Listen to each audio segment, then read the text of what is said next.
जो शिथिलाचारी होते हैं वो आचार नहीं होते। ये आचार्यों की गरिमा है, इसलिए किसी के साथ भी आचार शब्द लगा देना अपने आप में सामने वाले को गिरा देने के बराबर है। अगर मैं इस शब्द को आपके सुन लूं और उसमें आनंद मना लूं तो फिर मुझे अंतरंग में जो मेरे परिणाम बनेंगे और जो मुझे कर्म बंध होगा वो मैं जानता हूं।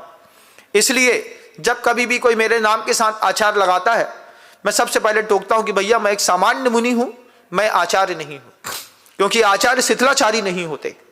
आचार्य 2 महीने में नियम से केशलोच कर लेते हैं। आचार्य दया के मामले में शिथिलाचारी नहीं होते।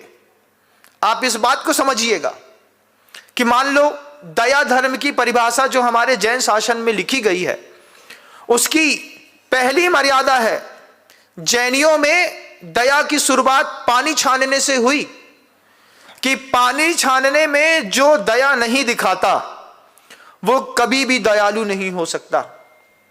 आचार्य इस बात में कभी शिथिलाचारी नहीं होते, कितनी भी परिस्थितियां बिगड़ जाएं।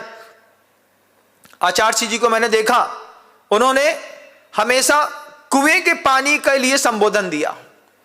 कुएं के पानी का संबोधन क्यों दिया? उसके पीछे गुरुजी की भावना थी, क्योंकि वो आचार्य हैं। वो शिथिलाचारी दया के मामले में नहीं हो सकते कि तुम दया का शिथिलाचार कर लो, नहीं। दया का शिथिलाचार गुरुजी को पसंद नहीं था। वे हमेशा कुएं के पानी की प्रतिमाएं देते थे। उनके संग में हमेशा कुएं का जल चलता था कि महिला पुरुष जो भी होगा, जब भी वो मुनियों के लिए चौका लगाएगा तो उसमें सबसे पहले कुएं का जल चाहिए। कुएं के जल के पीछे की भावना थी कि कुएं के जल का पानी लेने पर आप उसकी बिलछानी बिल्कुल व्यवस्थित कर सकते हैं। पानी को धीरे धीरे खींचना, खींच करके बुद्धिपूर्वक बड़े तसले में रख करके, गागर को रख करके उसको छानना, मोटे कपड़े से छानने के बाद उसकी बिलछानी को पलटना और नीचे तक उसको बाल्टी को ले जा करके उसको उलट करके, और इस तरीके की निर्मल मर्यादा आप पूरे मध्य प्रदेश में देखिएगा, जहां पर गुरुदेव ने 45 साल विहार किया है।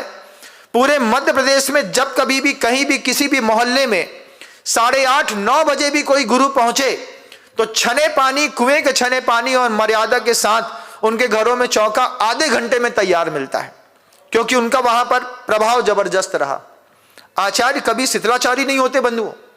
वे अपनी खुद की नैतिक क्रियाओं में भी शिथिलाचार नहीं रखते, वे दया के शिथिलाचारी नहीं होते। यह सबसे बड़ी बात है आचार्यों की।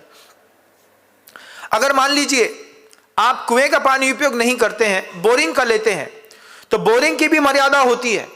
पंप को चालू करके साबक पानी नहीं खींचता, उसमें भी एक कैप्सूल जैसा चला जाता है, उसमें से पानी आता है, उसको छानता है, बिलछानी नीचे तक पहुंचाता है। जो आचार बिलछानी का उपदेश नहीं देता, जो आचार बिलछानी की बात नहीं करते, जीव दया की बात नहीं करते, वे शिथिलाचार की श्रेणी में आते हैं।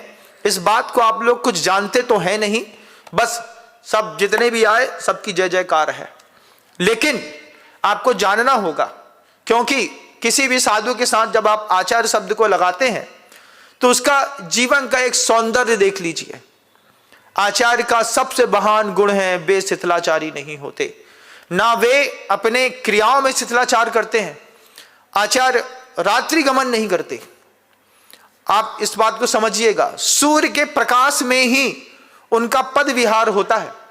आप इस बात को गुरुदेव समय सागर जी महाराज, गुरुदेव विद्यासागर जी महाराज को बहुत अच्छे से देख लीजिएगा।